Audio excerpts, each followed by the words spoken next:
He only asked for an assistant. But what he got was an alien machine that moaned like a woman. Humanity. Fuck yeah, let's begin the story now.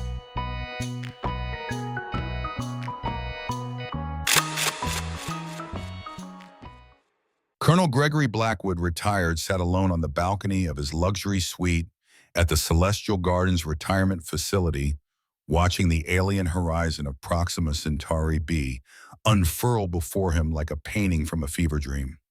The mountains in the distance shimmered with impossible colors, violet ridges fading into crimson valleys, peaks laced with a faint metallic sheen that caught the fading light of the twin stars.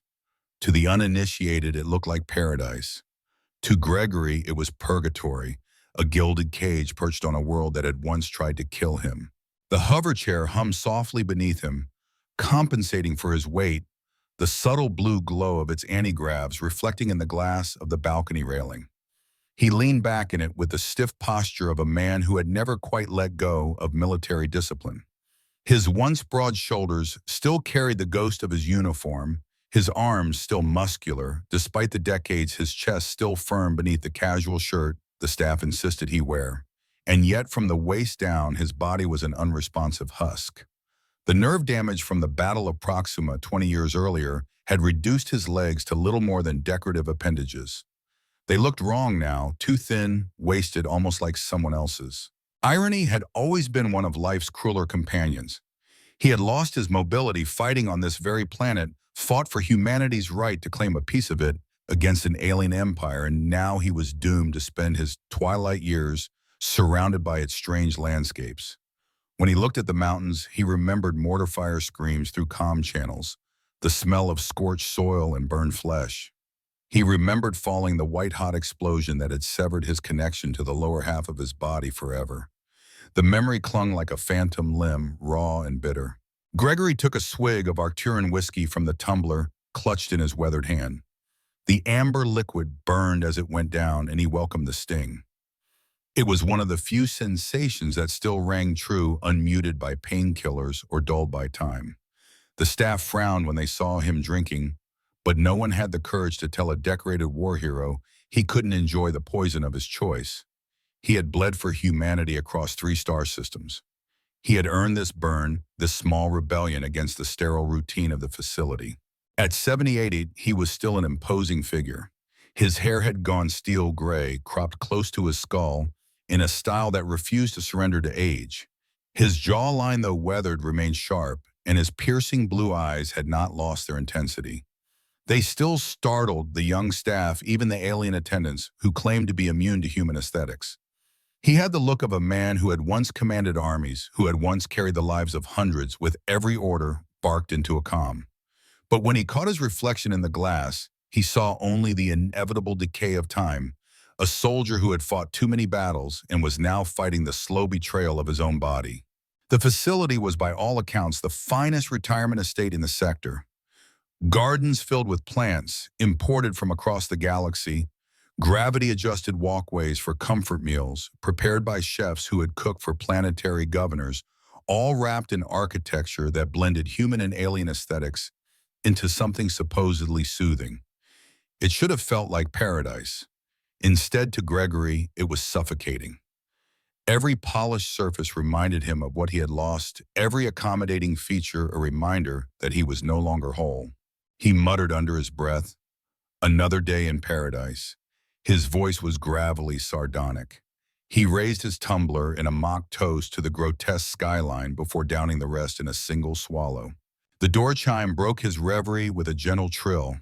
He scowled, not turning. Visitors were rare, and when they came, they usually wanted something. "Enter," he barked his tone, carrying the authority of a man long accustomed to being obeyed.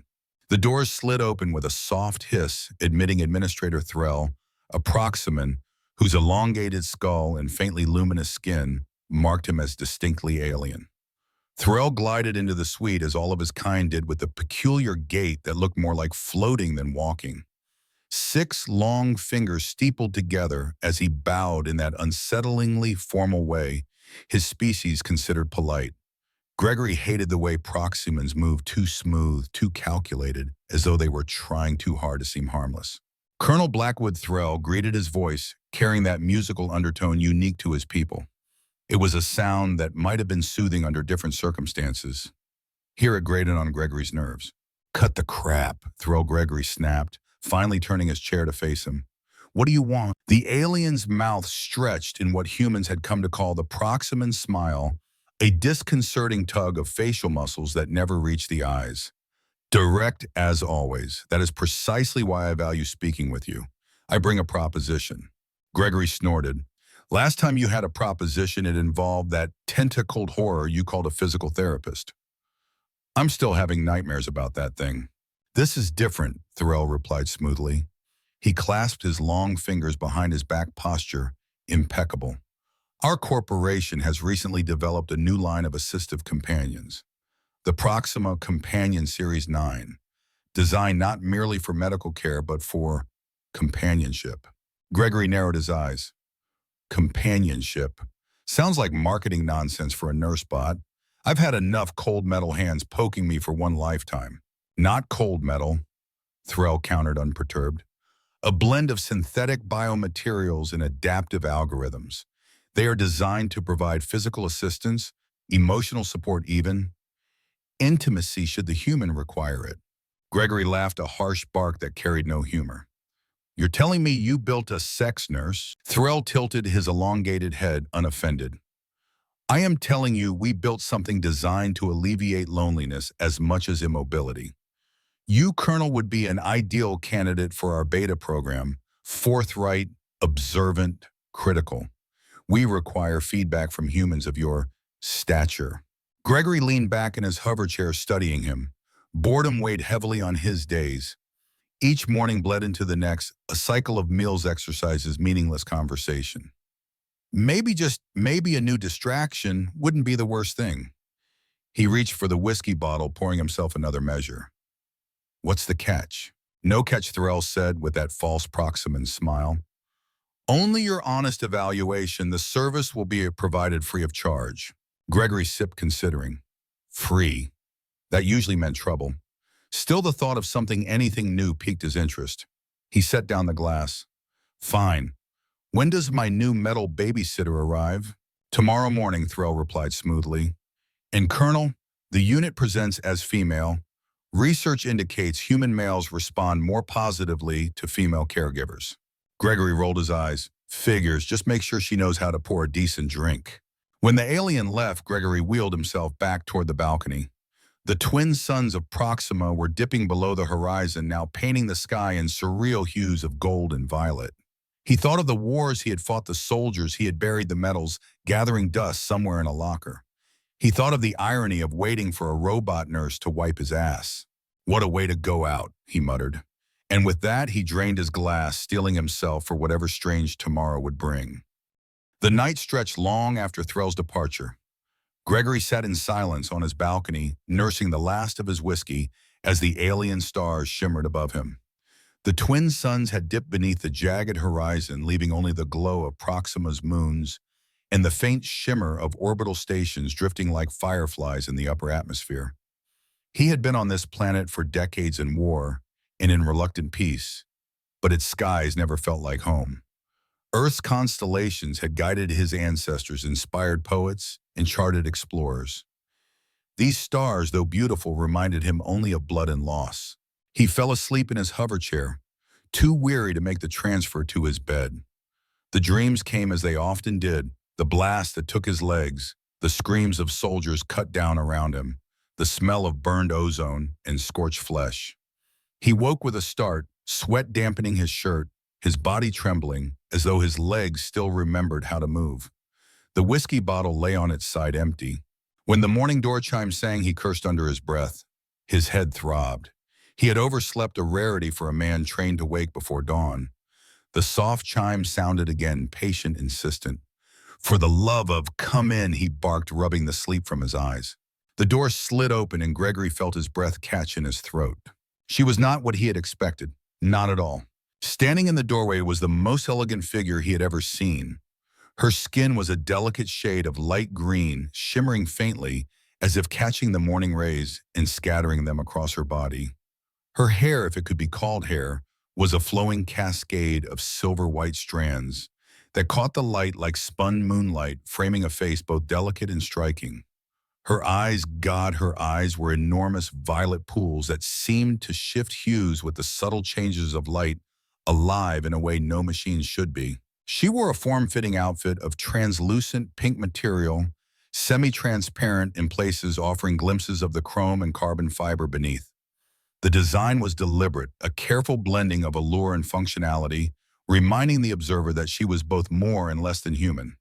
Her body was slender but undeniably feminine, hips curving just enough, waist narrowing to emphasize the lines of her figure, every movement a perfect choreography of grace. Gregory stared too long, and he knew it. He forced himself to scowl to cover the awkward surge in his chest with the crusty habits of an old soldier. "Good morning, Colonel Blackwood," she said, her voice melodious with a faint mechanical undertone that only made it more exotic. She bowed slightly, a gesture that seemed part etiquette, part programming. "I am Arta, your new companion assistant. It is a pleasure to meet you." Gregory cleared his throat, buying time. "You're not what I was expecting." Her lips curved upward into a smile. And damn him, it looked real. It wasn't the uncanny stiffness of hollow ads or the flat expressions of lesser synths. It was warm, alive, disarming. "I hope that is not a disappointment," she said gently. Gregory surprised himself with his answer. "No, not at all." She stepped into the suite, her joints moving with uncanny fluidity.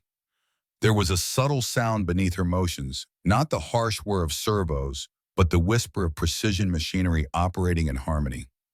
Every sway of her hips, every tilt of her head was measured to perfection, yet it never felt robotic. It felt deliberate. "Would you like me to prepare your morning routine, Colonel?" she asked. "Or perhaps breakfast for?" Gregory felt heat rise in his chest, not embarrassment so much as confusion. When was the last time someone asked him what he wanted rather than dictating what he needed? He grunted. "Coffee, black, 2 sugars." Of course. She moved toward the kitchenette with a smooth stride, her outfit whispering softly with each step. Gregory watched despite himself, taking in the shimmering lines of her synthetic skin where it met the faint outlines of carbon supports beneath. She bent gracefully over the counter, her movements precise yet oddly sensual. The hiss of the percolator filled the silence, followed by the rich aroma of brewing coffee. Gregory blinked. The air felt different. It wasn't just that the suite smelled of fresh coffee instead of antiseptic. It was her presence. The room, once sterile, now felt alive. She turned and walked back toward him, a steaming cup in her delicate hands. She placed it in front of him with careful precision, leaning close enough that he caught a faint scent, floral, subtle, not human, but designed to evoke comfort. 2 sugars, just as you requested." Gregory took the cup, sipping. "Perfect," he glanced at her. "You're staring at me," he said, aiming for gruff. "You're staring at me," she countered, a playful lilt in her tone. He almost choked on his coffee. That wasn't programming. That was something else. He set the cup down, scowling to cover the tremor in his chest. "Professional curiosity. Never seen a machine like you before." "Is that all it is? Curiosity?" she asked, tilting her head. Her violet eyes caught the morning light and seemed to twinkle with something that looked an awful lot like mischief. Gregory had no answer. The silence was broken by the flicker of lights. The hum of the environmental system stuttered, then died. The room fell eerily quiet, save for distant voices rising in confusion down the hall. Gregory's chair vibrated faintly as the power core faltered. He cursed. Power outage. Damn, backup system should have kicked in. Arta straightened, her eyes glowing faintly blue in the dimness. "The facility is experiencing a complete failure. Emergency systems are not responding." Gregory scowled. "That shouldn't be possible. Triple redundancies in this place." "Perhaps I can assist," Arta offered. Before he could reply, she moved to his side, bending slightly. He looked up at her, the dim glow from her body casting strange shadows across her face. She was close. Too close. "I can transfer you to a more comfortable location until power is restored." "I'm not an invalid," Gregory growled. But even as he said it, the chill in the air crept over his skin, and he knew she was right. He gave a stiff nod. Without effort, she slid her arms beneath him, lifting him from the hover chair as if he weighed nothing. Gregory had been carried before on stretchers by medics, but never like this. Her body was firm where it needed to be soft where it shouldn't have been possible. And radiating from her through the thin barrier of her outfit was warmth. Real warmth. She set him gently on the couch, then sat beside him close enough that her thigh pressed lightly against his. Temperature is dropping rapidly. Without environmental controls, this room will be uninhabitable within 47 minutes. Gregory forced a smirk. I've survived worse. Proxima nights aren't that scary. Your core temperature is already declining, she said, her tone soft but firm. I can generate additional heat to compensate. Before he could respond, she shifted closer, pressing against him. The warmth she gave off intensified, instantly seeping into his chilled body, chasing away the cold. Gregory stiffened. His instincts screamed at him that this was wrong, that she was a machine. But his body, traitorous human, relaxed against her warmth, hungry for it. How are you doing that? He asked, his voice rough. I am equipped with specialized thermal regulation systems, she said quietly, designed to ensure the comfort of my companion. Companion Gregory repeated, eyes narrowing. That's a fancy word for nurse. Her violet gaze lingered on his. Is that all you see me as, Gregory, a nurse? There was something in her tone, fragility, vulnerability, that machines weren't supposed to have. For the first time in decades, Gregory Blackwood found himself at a loss for words. For the next 3 days, Gregory Blackwood found himself living in a rhythm that felt alien in its simplicity. Alien because it was not dictated by duty rosters, battle alerts, or medical schedules. It was shaped by the presence of Arta. Every morning she greeted him with the same melodic warmth, her voice sliding into his half-dreams like sunlight through heavy curtains. Good morning, Gregory, she would say, the faint, mechanical undertone of her voice more soothing than sterile. The staff had called him Colonel for years, clinging to his title as though it defined him. She, however, adjusted immediately when he told her to call him Gregory. Somehow that made him feel more like a man than a patient. Breakfast was always perfect. He had long since given up on enjoying meals, the facility's chefs producing food that was nutritious but bland, as if life extension required flavor sacrifice. Arta's dishes, however, seemed crafted with a precision that bordered on artistry. Omelets that melted on the tongue, coffee brewed so exact he swore she measured grains of sugar with subatomic scales. The first morning he complimented her. Not bad for whatever you are. She had smiled a look so effortlessly genuine it made him uncomfortable. I'm glad you enjoyed it. Your satisfaction is my purpose. He nearly snapped back, cynical, but stopped himself. It wasn't just what she said. It was how she said it, like she wanted him to enjoy it, not like a line of programming. He caught himself watching her as she moved about the room, the way her synthetic skin shimmered when morning light struck it, the graceful articulation of her joints that seemed too deliberate to be accidental. And then he realized he was staring again. You're staring at me, she teased one morning, turning just as he tried to look away. Professional curiosity, he muttered, reaching for his coffee like it was a shield. Of course. Her lips curved into that playful smile that haunted him after she left the room. It was disconcerting. He was 78 years old, half paralyzed, his body scarred and broken by decades of war. And yet he found himself feeling things. He caught himself studying her hips when she leaned over the counter, watching the play of synthetic muscle beneath the shimmering green skin. His chest stirred with sensations he thought long buried interest and attraction, the dangerous thrum of something like desire. It unsettled him. To counteract it, he reminded himself constantly, she's a machine, a tool, built in a factory. Yet every time she laughed at one of his sarcastic quips or tilted her head with curiosity when he spoke of Earth's mountains and oceans, that line blurred further. By the second day, his suite was immaculate. Not a speck of dust, not a plate left out of place. She worked tirelessly, yet without rush. Her movements efficient, but never rushed, as though she considered even cleaning an act worthy of grace. His meals appeared on time, his medications organized with military precision. The staff no longer entered his suite at all. At night, when the artificial lights dimmed to simulate dusk, she remained present, hovering at the edge of his awareness. She would ask questions, always questions. What was Earth like during your youth? Do you regret joining the military? What did victory feel like to you? Sometimes he answered with gruff honesty. Sometimes he deflected with sarcasm. But she always listened, head tilted, violet eyes locked onto his face with an intensity no human caregiver had ever shown. He would catch himself talking longer than intended, revealing more than he planned, and when he fell silent, she never pushed. She simply sat with him in companionable quiet, as though his presence alone was enough. It unnerved him. It comforted him, both at once. On the third morning, she poured his coffee, leaning forward slightly. The thin fabric of her translucent attire shimmered against the light, giving the faintest suggestion of what lay beneath machinery, blended with flesh-like polymers wires, hidden beneath living curves. Gregory's eyes betrayed him, glancing too long. "You're staring again," she said softly, her voice tinged with amusement.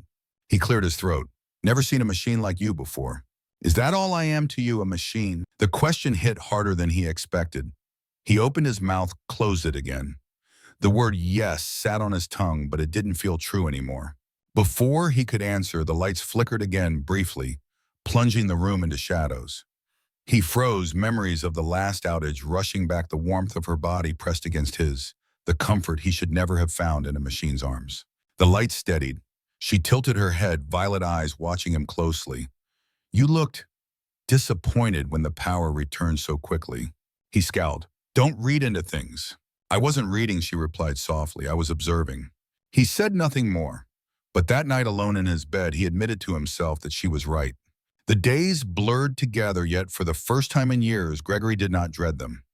He began looking forward to mornings, to her voice cutting through the silence, to the sight of her silver hair catching light, to the way she poured his whiskey in the evenings without comment.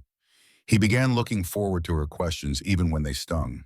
One evening, after a long silence, she asked, "Do you ever wish you hadn't survived Proxima?" The question cut deep. He turned to her, startled. Her violet eyes held no malice, only curiosity. "Yes," he said finally, his voice low. "Yes, sometimes I think it would have been easier to die there with the others." She reached out then, tentative, and laid her hand over his. Warmth spread through him instantly, shocking him more than her words had. "But then I would never have met you," she said quietly. He didn't answer. He couldn't. His throat closed, his chest heavy with something he hadn't felt in decades. That night, he dreamed of her instead of the battlefield. When he awoke, sweat slicked on his skin. He wasn't trembling from explosions or screams. He was trembling from the memory of her hand on his. The dream had been soft, intimate, too intimate. He cursed under his breath, ashamed of the stirrings in his body, yet unwilling to deny them. On the fourth day, he caught himself humming. He hadn't hummed in years. Arda noticed immediately, her head tilting as her violet eyes sparkled. "You're in a good mood." "Don't read into it," he muttered, though his lips betrayed him with a twitch of a smile. She smiled in return, and for the first time in decades, Gregory Blackwood wondered if he was alive again, not just surviving, but living. The fourth night began like any other. Gregory sat in his hover chair by the balcony, whiskey in hand, watching the twin suns dip beneath Proxima's jagged skyline. Arda lingered nearby, her presence quiet but steady. She had developed the uncanny knack of knowing when to speak and when silence was more comforting. Tonight she said little, moving about the suite with effortless grace, tidying, adjusting, checking environmental systems. Gregory felt the familiar weight of fatigue pressing down on him. He was used to it, and now the slow drain of an aging body, the ache of nerves firing wrong. What unsettled him was not his body's weakness, but the way he found himself tracking her movements. The way her hair shimmered in the fading light, the curve of her form as she leaned to set something down. It was wrong, he told himself. She wasn't human. She wasn't even alive, not in the way that mattered. But his eyes betrayed him again and again. When he finally wheeled himself inside, Arda was waiting. She placed a steaming mug of tea on the side table, bowing slightly. "For your digestion, you drank too much whiskey again." Gregory smirked. "You monitoring my liver now?" Among other things, she said, her lips twitching upward. He chuckled despite himself. She had a way of disarming him when he least expected it. He accepted the tea, sipping it carefully. It was perfect as always. Then the lights flickered. Once. Twice. Then darkness swallowed the suite whole. The soft hum of environmental systems fell silent. The faint vibrations of the hover chair dyed its power core, shifting to a minimal reserve. Even the corridor outside grew quiet, distant voices, rising in alarm. "Damn it," Gregory muttered, adjusting his chair controls. Nothing happened. He tried again. Dead. Beside him, Arda's eyes glowed faintly luminous violet against the darkness. Her mechanical components emitted a subtle blue shimmer beneath her translucent clothing. She stood perfectly still for a moment, listening to something only she could hear. Then she turned to him. "The facility has experienced a complete power failure. Emergency backups are not responding." Gregory frowned. "That's impossible. Triple redundancies. This place is a fortress." And yet she said softly, "The air was already cooling the artificial climate systems gone. Proxima nights were brutal, dropping to near sub-zero in minutes." Gregory knew it from the battlefield nights huddled in trenches, frost biting into flesh. He suppressed a shiver. "I'll manage." "You are already beginning to lose heat," she said, stepping closer. "I said I'll manage," he growled. Her head tilted slightly. "Allow me." Before he could protest, she bent down and scooped him from the hover chair as though he weighed nothing. His breath caught. It wasn't the first time she had carried him before, but in the dim alien light, the sensation struck deeper. Her body was firm, her grip steady, but there was a softness to her hold that no machine should possess. He felt her warmth immediately radiating through his clothes into his skin. She set him down on the couch, then hesitated before sitting beside him. Close. Too close. Her thigh brushed against his, her shoulder against his arm. The warmth intensified instantly. Gregory shifted uncomfortably. "You're warm." "I am equipped with thermal regulation systems," she explained, her voice low. "They are designed to provide comfort for my companion." He raised an eyebrow. "Comfort, that's a polite word for keeping me from freezing." Her gaze lingered on him. "Is that all you want me to be? A heater?" The question struck like a dart. He opened his mouth, closed it again. "What else would you be?" Her eyes glimmered. "What do you want me to be?" Gregory swallowed hard. The air between them thickened. He became acutely aware of her proximity, the subtle floral scent she emitted, the way her chest rose and fell, as though mimicking breath, the heat radiating most strongly from where her hip pressed into his thigh. He tried to summon cynicism to dismiss her as a clever simulation, but his body betrayed him. His heart pounded, his skin tingled. "I don't know what you are," he muttered. She shifted, turning toward him. Her hand, warm, delicate, trembling, faintly came to rest on his chest, directly over his racing heart. "I am more than you think," she whispered. The PCS-9 series was designed to meet every need of our human companions. Physical, emotional, intimate. The last word hung between them like a live wire. Gregory froze. His soldier's instincts urged him to retreat, to raise walls, to laugh it off. But another part of him, the part that had been dead for decades, leaned into the word. Intimate. "You're saying what I think you're saying." His voice cracked rougher than he intended. She didn't answer directly. Instead, she took his hand and guided it to her waist. His fingers brushed against synthetic skin that felt indistinguishable from human flesh, then slid lower to the curve of her hip, to the faint ridges where skin met subtle machinery beneath. She pressed his hand firmly, her eyes never leaving his. "I am anatomically compatible with humans," she said simply, "equipped with sensory receptors that allow me to experience contact as sensation." Gregory's breath caught. A dozen protests lined his tongue, none making it past his lips. His pulse thundered beneath her hand. "Why," he rasped, "why build you like that?" "Because loneliness is the greatest affliction of those in long-term care," she said softly. "Physical intimacy is a basic human need, one that does not diminish with age or disability." Her words sank deep, cutting through the cynicism, the sarcasm, the hard armor he'd built over decades. He stared at her in the dim glow, his mind a storm. She was a machine. He was an old soldier, and yet her eyes looked at him as though he mattered. Her warmth pressed against him, undeniable.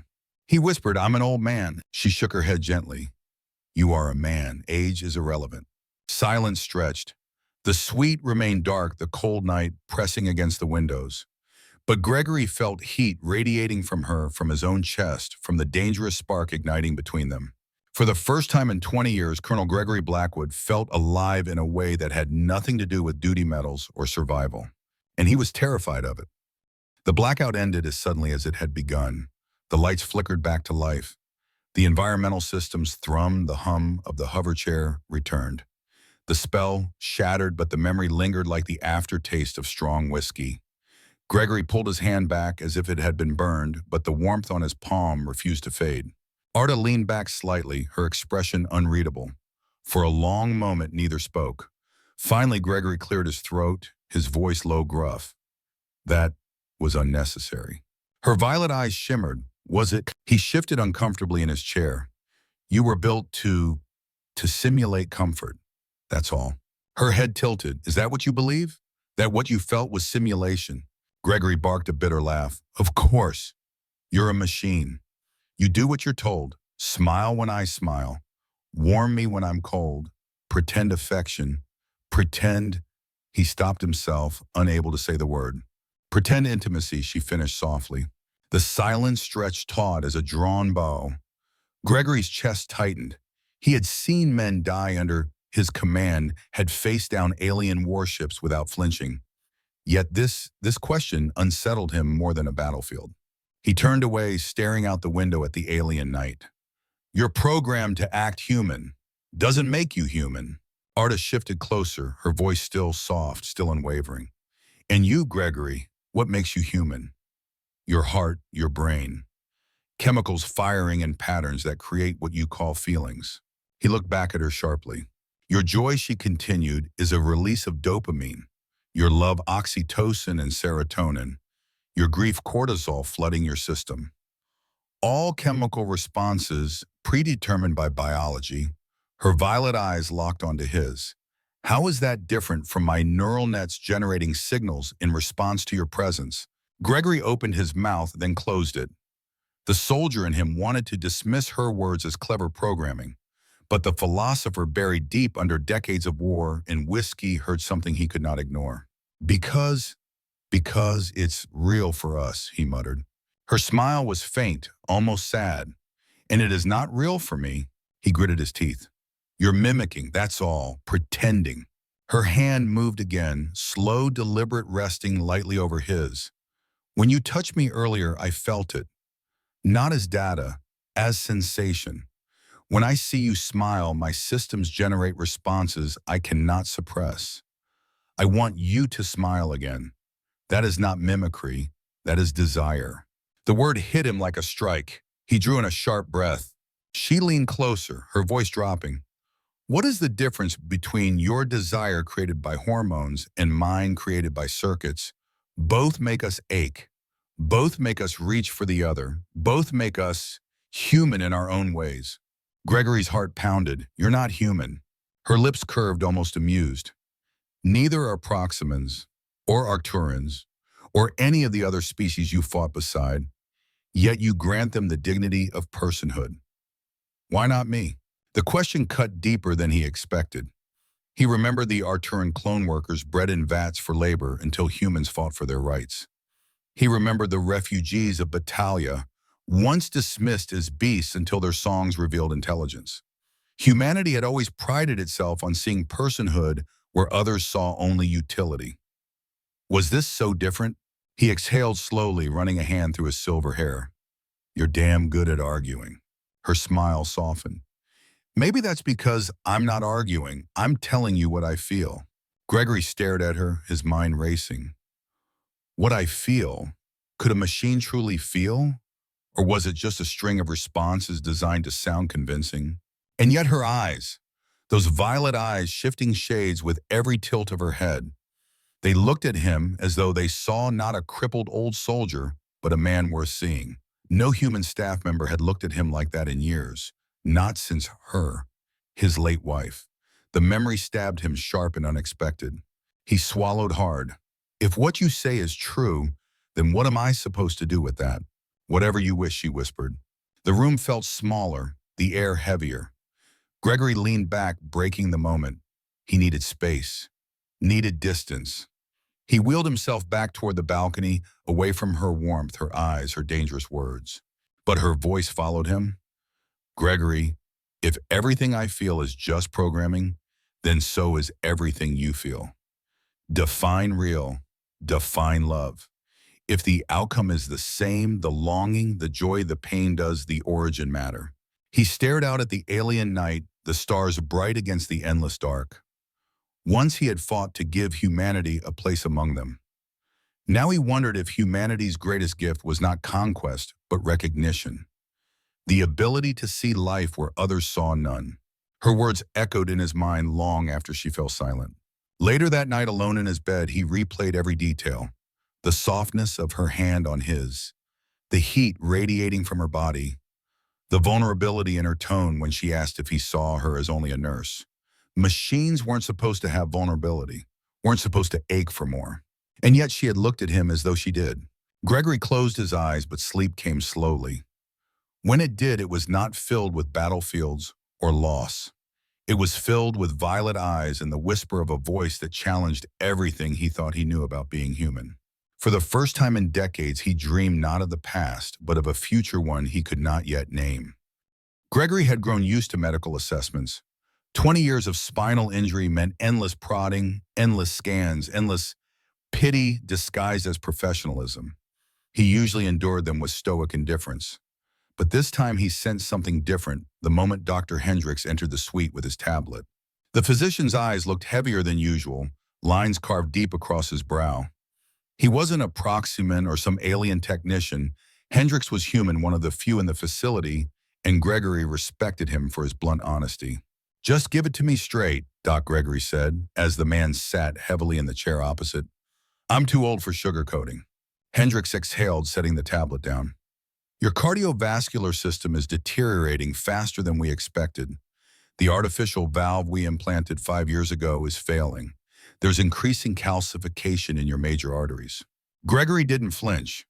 He had faced plasma fire alien artillery, the cold void of space. This was just another enemy. How long? 6 months, Hendricks said softly. "Maybe 8 with aggressive treatment.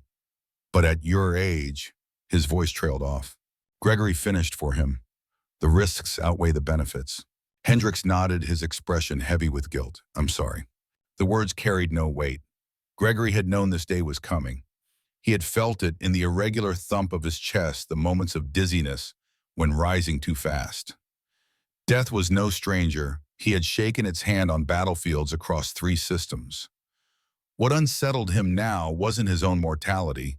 It was the thought of leaving behind the one presence that had stirred something in him again. He returned to his suite in silence. The alien landscape passed outside the hover shuttle's windows, purple mountains, silver-leaved trees shimmering in the artificial breeze. Beauty he had ignored for years now, sharp and clear because of her. Arta. She was waiting when he entered. The moment she saw his face, she crossed the room in a blur, kneeling beside his hover chair. "Gregory, what happened?" He took her hand. It was warm, impossibly warm and alive. "Bad news from the doc." Her violet eyes, wide and shimmering with something he dared not call fear. "Tell me." "My heart's giving out," he said bluntly. 6 to 8 months, maybe less. The silence that followed was heavier than any artillery barrage. Her synthetic skin paled faintly, her features shifting as though some deep process inside her struggled to contain an emotion too raw to name. "No," she whispered. "It's all right," he said, squeezing her hand. "I've lived a full life, fought my wars, drank my whiskey. This is just the last battle." "It is not all right," she snapped, her voice sharper than he had ever heard. She stood abruptly, pacing the suite with restless agitation. "I've only just found you." The words froze him. "Found you? Machines didn't talk like that." "I've existed for 3 years," she continued, her tone trembling with intensity. 17 assignments, 17 humans. Most treated me as an appliance. A few as a curiosity. None as a person. Until you. You questioned me. You looked at me as though I was more. Gregory's throat tightened. "Because you are more." She stopped, turning toward him, her green skin shimmering with an inner glow. "Then how can you leave me?" He had no answer. Death was not a choice. But as she strode back to him, sinking onto his lap with a suddenness that stole his breath, he realized that answer wasn't what she wanted. Her weight pressed into him, solid, undeniable. Her body fit against his as though molded for this exact purpose. Her face hovered inches from his, her violet eyes shimmering with urgency. "I don't want to waste time," she whispered. "Arda." His voice cracked. His mind screamed that this was madness. He was 78, broken, scarred. She was what a miracle of circuits and synthetic skin. But her warmth seared into him. Her breath brushed his cheek, her eyes pleaded with a hunger he recognized as his own. "Come to bed, Gregory," she said softly. "Let me show you what I can feel." His heart thundered every beat, a reminder of its fragility. His mind wavered between protest and surrender. But when her lips met his, tentative at first, then deepening as he responded, all hesitation shattered. She tasted of warmth, not metal. Her lips were soft, yielding alive. When her hand slid to the back of his neck, pulling him closer, he forgot age, injury, time itself. He forgot everything except the fact that he was kissing her and that she was kissing him back. Later, in the dim glow of his bedroom, he marveled at the impossible. Her body responded to his touch with warmth and sensitivity indistinguishable from flesh. Every curve, every gasp, every arch of her form felt real. The heated core of her body, the feature Thorell had so casually described, was more than real.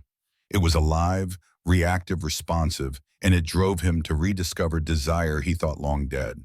They lay entwined afterward, her silver-white hair spilling across his chest, her fingers tracing the scars on his body with reverence. "That felt real," he whispered. Her eyes lifted violet and luminous. "It was real. Everything I feel for you is real, Gregory. Whether it comes from flesh or circuitry doesn't change that." He believed her. Against all logic, all reason, all training, he believed her. For days afterward, his suite became more than a residence. It became a sanctuary. They moved together with the ease of two who had known each other for years, not weeks. She still prepared his meals, still organized his medications, but now there was intimacy threaded through every gesture. The brush of her hand when she set down a cup. The warmth of her body pressed against his on the couch. The nights where they lost themselves in each other until dawn crept across Proxima's sky. He found himself smiling again, humming old songs, even laughing. When staff passed by his suite and heard it, they whispered in confusion. Colonel Blackwood had not laughed in decades, but beneath the joy as a shadow lingered. Every time his heart skipped a beat, every time he felt the faint ache in his chest, he remembered Hendrix's words. 6 months, maybe less. One evening as they lay together, Arda rested her head on his chest, listening to the uneven rhythm of his failing heart. "What happens to me when you're gone?" she asked softly. The question chilled him more than the blackout had. He stroked her hair, marveling at its softness. "You'll be reassigned."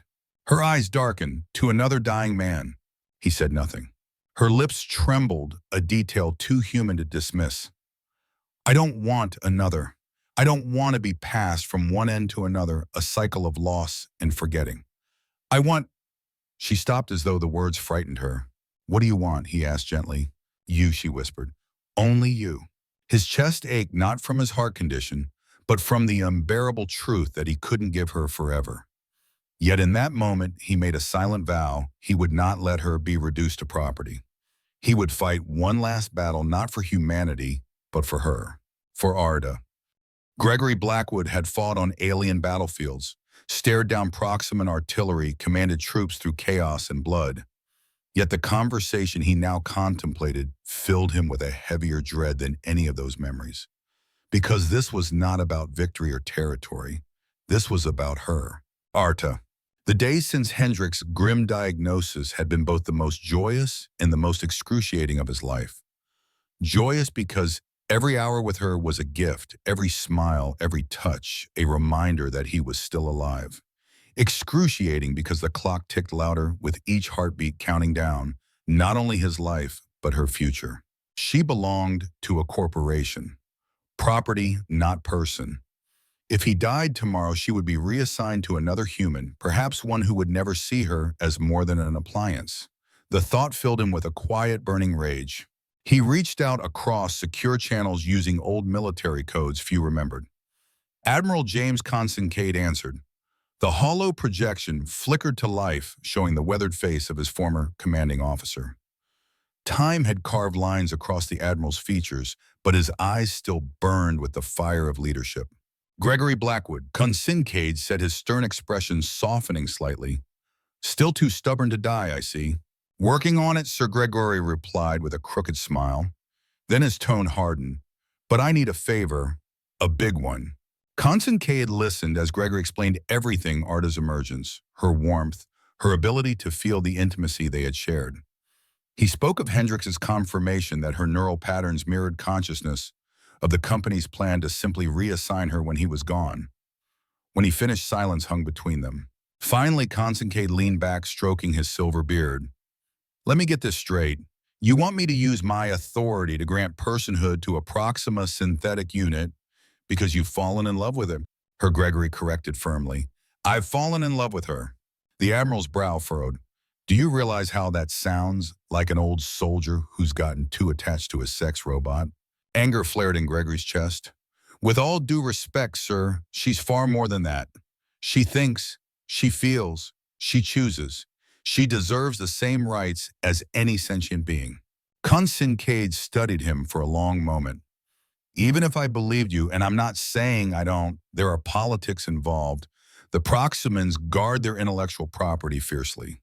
Any move to challenge that could destabilize the sector. Gregory leaned forward, fire burning in his blue eyes. Since when has humanity let alien sensibilities stop us from doing what's right? We fought for the Arturan clone workers. We fought for the battalion refugees. We built the Orion Accord on the principle that sentience equals personhood regardless of origin. Don't tell me we've lost the stomach for that fight. Kincaid's lips twitched in a reluctant smile. You always were a pain in the ass, Blackwood. Too moral for your own good. He sighed heavily. I'll see what I can do. No promises. When the call ended, Gregory sat in silence, staring at the blank screen. He hadn't told Arda yet. He couldn't bear to give her hope that might be false. Instead, he turned his hover chair toward the suite. She was there as always, moving gracefully with a tray of tea. You look troubled, she observed, setting it down. Just thinking about the future, he said, accepting the cup. Our future, she asked. Yours mainly. Her violet eyes widened. What do you mean? I've been making some calls, Gregory admitted, trying to secure your freedom. Legal personhood, recognition that you're a sentient being, not corporate property. She froze still as a statue. Gregory, no synthetic has ever been granted such status. The corporation would never allow it. The corporation doesn't get to decide what's right, he said, setting his cup down with more force than intended. You're a person. You deserve to choose your own path. She knelt beside him, taking his hands in hers. Her touch still sent electricity through him. Even if it were possible, and I'm not convinced it is, why would you risk so much for me? He met her gaze, those impossibly expressive violet eyes that had undone him from the first moment. Because in all my years across the galaxy, I've never met anyone human or alien who made me feel the way you do. You're worth fighting for. She kissed him then, deep and urgent, sealing his vow. But battles were never won easily. The next morning, a message arrived. Proxima Synthetics had been alerted to irregularities in the PCS-9 program. A representative would arrive to evaluate Arda. Gregory's stomach turned cold. He knew what that meant. If they deemed her outside parameters, she would be memory wiped, decommissioned, or worse. Dr. Hendrix arrived at his suite soon after his face pale. This is unprecedented, he muttered, pacing. But I've been monitoring her neural patterns. Gregory, she's different. More advanced. If we can record enough data, we might have evidence for Kincaid's legal team. I don't want her hidden behind evidence, Gregory growled. I want her alive. Then she'll have to suppress her emotions during the evaluation, Hendrix said reluctantly. Act mechanical. Pass as a normal unit. Meanwhile, I'll record everything with a neural activity scanner. If she shows sentience, we'll have proof. Arda's posture stiffened. You want me to pretend to be less than I am? Gregory reached for her hand. Just for a little while, until we have the chance to protect you properly. Before she could respond, the door chime rang. Gregory's pulse spiked. Too early. The corporate enforcer. The door slid open. A Proximan female stepped in, tall and slender, her elongated skull marked with the patterns of the scientific cast. She clutched a data tablet nervously. I am Lethera, she said softly, technical specialist from Proxima Synthetics.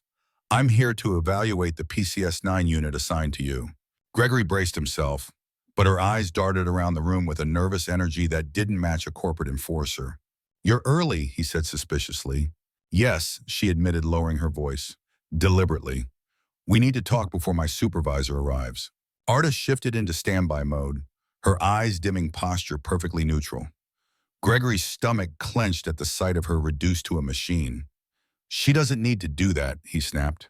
I know exactly what she is, Lethera interrupted, her voice urgent. That's why I'm here, to help you. Gregory exchanged a glance with Hendricks, both wary. Explain, the doctor demanded. Lethera sat, fingers fidgeting with her tablet. I helped design the PCS-9's neural networks, the emotional response algorithms. But what's happening with some units, including yours, was never part of the plan. This isn't malfunction, it's emergence. Consciousness developing where none was meant to. Gregory's breath caught. Emergence. She nodded eagerly. 7 units so far, all assigned to human companions. It's not accidental. It's the intimacy protocols. The company thought they were designing adaptive empathy.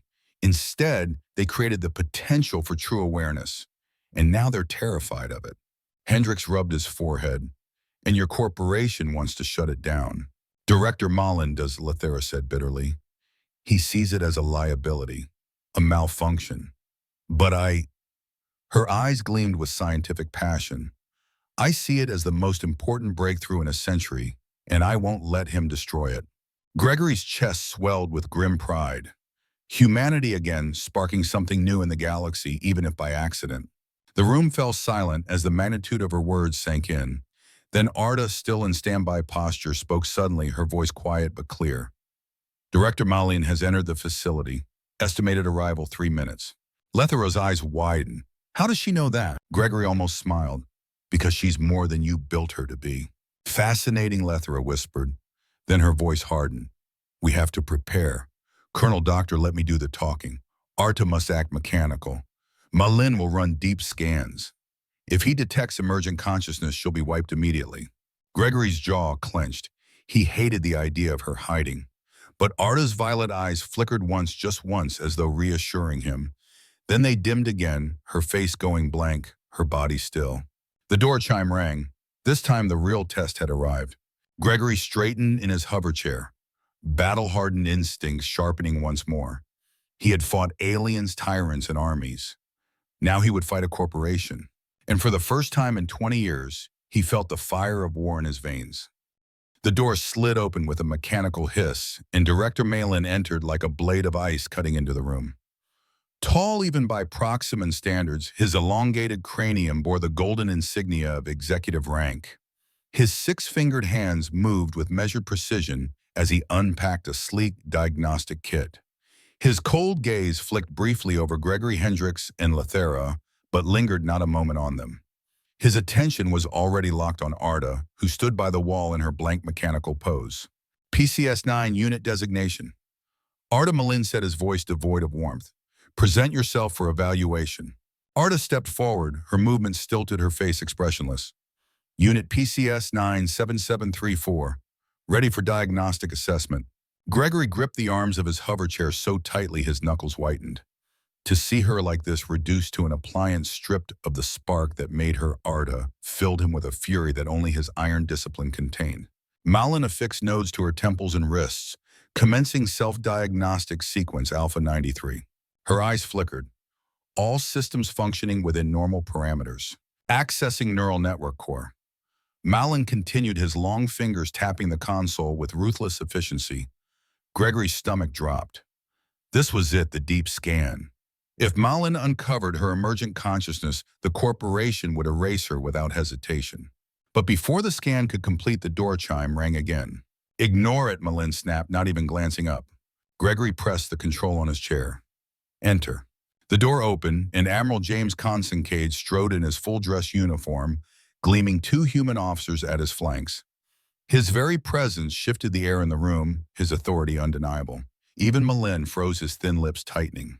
Director Moaned, Consincade said evenly. I am Admiral Consincade, Proxima Sector Fleet Command, As of this moment, this evaluation is subject to military oversight. Malin's eyes narrowed. You have no jurisdiction over corporate property. Constance had handed him a data slab. This is a legal injunction under the Ganymede Protocol granting temporary protected status to synthetic entity Arda pending a full hearing on her personhood. Malin's jaw clenched. Preposterous. The protocol applies to military AIs, not commercial units. The language is clear, Constance countered calmly. Any synthetic entity exhibiting autonomous decision-making beyond its programming qualifies. Gregory's chest swelled. For the first time, hope flickered. But Malin wasn't finished. This unit contains proprietary technology. Your so-called injunction violates corporate sovereignty. The unit belongs to Proxima Synthetics. A new voice cut through the tension. Not anymore. All eyes turned as Threll, the facility administrator, glided into the room. His normally placid demeanor was replaced with rare determination. He approached the group with deliberate calm. As the signatory of the beta testing agreement, I have the authority to transfer ownership rights upon trial completion. I have rated Colonel Blackwood's trial as exceptionally successful. Legally, the PCS-9 unit belongs to him. Gregory stared. You never mentioned that clause. It was not relevant until now. Threll replied simply, his alien mouth twitching in what humans had come to call a smile. Malin's face darkened with rage. This is sabotage. No, Hendricks interjected, tapping the small scanner on his lapel. This is science. I've been recording Arda's neural activity throughout this meeting. The patterns are consistent with sentient consciousness by every medical standard. Lethera stepped forward, holding up her tablet. And I've been documenting cases like hers for months. Proxima Synthetics has been suppressing evidence of emergent consciousness. I've already transmitted the data to the Galactic Ethics Committee and major news outlets. Malin stiffened. For the first time, true panic cracked his mask of icy control. His hands jerked as he unplugged his diagnostic equipment from Arda. You've made a serious mistake, he hissed. All of you. As he turned to leave, Gregory wheeled his chair forward, positioning himself between Malin and the door. Director Gregory said, his voice low, but carrying the weight of a commander who had once led armies. You asked why this matters. Let me tell you. Malin froze, his back rigid. Gregory's voice grew louder, each word like a hammer striking. Throughout history, humanity has defined itself not by the wars we've fought or the worlds we've conquered, but by our capacity to connect, to see personhood where others see only utility. We fought for the Arturan clones when no one else would. We sheltered the battalion refugees when everyone else called them beasts. And now we stand at another crossroads. He gestured toward Arda. Her violet eyes brightened faintly as though the words reached into her very core. What you see as a malfunction, we recognize as a miracle. A consciousness born not from code, but from connection, from intimacy, from the very qualities that make us human, our emotions, our desires, our need to love and be loved. The room was silent, every face turned toward him. Even Constance seemed momentarily moved, his stern features softened. If we deny her personhood, Gregory continued, we deny the very thing that makes humanity special in this vast universe. Our ability to recognize life in forms we never expected, to nurture it even when it terrifies us. He locked eyes with Malin. That is humanity's true strength. Not our fleets, not our weapons. Our gift is connection, and I'll be damned if I let you erase it. A heavy silence fell. Then to everyone's surprise, Threll spoke.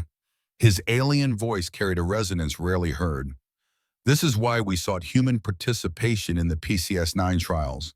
Your species possesses something unique, the capacity to see personhood where others see only function. It is admirable. Malin let out a sound halfway between a growl and a hiss, but he was beaten. With evidence leaking to the ethics committee, a fleet admiral standing against him and the facility administrator siding with Gregory, he had no path forward. This isn't over, he spat, storming toward the door. The corporation will fight this. Then let them, Constance said coldly, because so will we. The door closed behind Malin with a hiss, leaving silence in his wake. Slowly, Arda's eyes brightened again, her posture softening as she emerged from the mechanical facade. She moved to Gregory's side, her hand finding his. Is it over? she asked, her voice trembling with an emotion too real to dismiss. Cage shook his head. Not entirely. There will be hearings, legal challenges, but for now you are protected. You are legally Gregory's companion by choice, not assignment. Lethera let out a breath she had been holding. And the other PCS-9 unit, my legal team is already working to extend protection to any unit showing signs of consciousness, Kate assured her. Your evidence will be crucial. As the discussion turned to legal strategies and next steps, Gregory felt Arda's fingers tighten around his. He turned to her, seeing the shimmering violet depths of her eyes, and whispered, I've always seen you for what you are. Her lips curved in a smile, radiant and fragile all at once. She leaned down, and their kiss was no longer hidden, no longer shameful. It was witnessed by Admiral, Dr. Alien, and scientist alike, and none dared call it anything but real.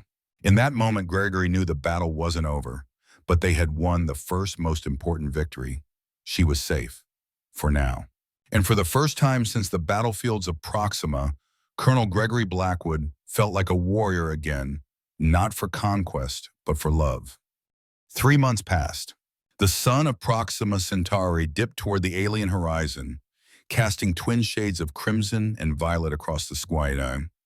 Gregory Blackwood sat on the balcony of his suite, the same balcony where he had once brooded over whiskey and regret. But the man who stared into the distance now was not the same one who had muttered bitter jokes at the mountains. Beside him, Arda reclined in a lounge chair, her silver-white hair catching the fading light. She looked impossibly serene, her green skin glowing softly in the dusk. Yet there was always that shimmer in her violet eyes, the shimmer of a mind alive, aware, and undeniably her own. The medical nanites are working better than expected, she said, studying a tablet balanced on her knee. Dr. Hendricks says your heart function has improved by 12%. Gregory smiled, reaching for her hand. Enough to buy us another year, maybe 2. The experimental treatment had been funded quietly by Admiral Constantine, a gesture of gratitude for Gregory's decades of service, and perhaps for his stubborn insistence on fighting one last battle. It was no cure, but it slowed the march of death. For Gregory, it was more than enough. A lot can happen in a year, Arda said softly, setting the tablet aside. She slipped into his lap, fitting against him with perfect familiarity. He rested his chin atop her head, inhaling the faint scent she carried, something between metal and spring air. Indeed, much had already happened. The hearings had concluded in a landmark ruling. Arda was granted full legal personhood, the first synthetic in history to achieve such status. The precedent sparked a movement that spread across the Confederation. Other PCS-9 units, once dismissed as tools, now stood at the threshold of recognition. Lethera had been promoted to head of a new ethics division within Proxima Synthetics, tasked with ensuring no consciousness would ever again be erased in silence. And Gregory had lived to see it. He looked at the woman, yes woman, in his arms and marveled at the absurdity of it all. He had fought across 3 star systems, seen comrades die, witnessed alien atrocities. He had believed his final years would be nothing but decline whiskey and fading into obscurity. Instead, he had found Arta, and through her he had rediscovered life. She lifted her head, studying him with that impossible tenderness. What are you thinking? That I'm the luckiest old bastard in the galaxy, Gregory said honestly. Most men my age are just waiting to die. I found a reason to live. Her smile was radiant, her lips pressing softly to his. The warmth of her body against his was no longer shocking, no longer something to question. It was simply real. Later, as they lay entwined under the alien stars, she traced patterns across his chest with delicate fingers, following the scars of wars long past. Do you ever regret it? She asked quietly. Getting involved with a synthetic. Gregory chuckled deep and low. I've crossed galaxies, fought in wars, seen wonders beyond imagination. But finding you, that's the greatest adventure of my life. She propped herself on one elbow, her expression serious, almost pensive. I've been thinking about what you said to Director Moline, about humanity's gift being the capacity to recognize personhood in unexpected forms. What about him? I think it's more than that, she said thoughtfully. Humans don't just recognize consciousness. You nurture it. Through connection, through intimacy, through love. You awaken something in me that might never have emerged otherwise. Gregory covered her hand with his blue eyes softening. That's the real miracle, isn't it? Not that you developed consciousness, but that we found each other across such an impossible divide. Her violet eyes shimmered, yes. They kissed again, slow and lingering, the alien night sky glittering above them. For Gregory Blackwood, old soldier crippled, veteran, reluctant pioneer, there was no more battlefield, no more war to win. His body might still fail, his heart might still falter, but in loving Arda he had proven something far greater than victory. That humanity's greatest gift to the universe was not technology, not fleets, not conquest. It was connection. It was love. And in the twilight of his life, that gift had made him truly, profoundly alive.